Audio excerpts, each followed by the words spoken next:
Hello guys, ఈరోజు 4వ trip అయితే శబరిమలకు బయలుదేరుతున్నాము.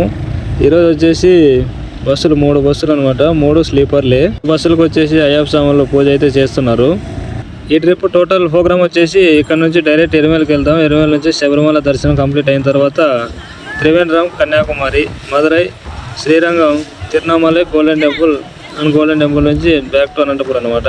టోటల్ 5 days ప్రోగ్రామ్ అయితే ఇదే గాయస్. మళ్ళీ 5వ తేదీ డ్రాప్ అయిన తర్వాత మళ్ళీ 5వ తేదీ పికప్ అయితే ఉంటుంది అనమాట మన బస్సులకి. ఓకే గాయస్, పూజ అయితే కంప్లీట్ అయిపోయింది. మనం అయితే బయలుదేరుతున్నాము. ఇంతకుముందు అయితే ఒక బస్సు అయితే బయలుదేరి వెళ్ళిపోయింది. మిగతా 2 బస్సులు అయితే ఇప్పుడు బయలుదేరుతున్నాము.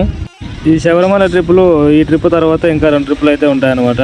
టోటల్ జనవరి 18కి అయితే మనకు లాస్ట్ ఎండ్ అయిపోతుంది అనమాట ట్రిప్పులన్నీ టోటల్. ఈ ట్రిప్పులన్నీ మొత్తం కంప్లీట్ అయిపోయిన తర్వాత అయితే మనకి ఇంకా నెక్స్ట్ వచ్చేసి కాశీ ట్రిప్పులు అయితే స్టార్ట్ అవుతాయి. కాశీను అండ్ అలాగే రామేశ్వరం ట్రిప్పులు కూడా స్టార్ట్ అవుతాయి. వీడియో నచ్చితే లైక్ చేయండి, మన ఛానల్ సబ్స్క్రైబ్ చేసుకోండి. వచ్చే వీడియోలో కలుద్దాం. బాయ్.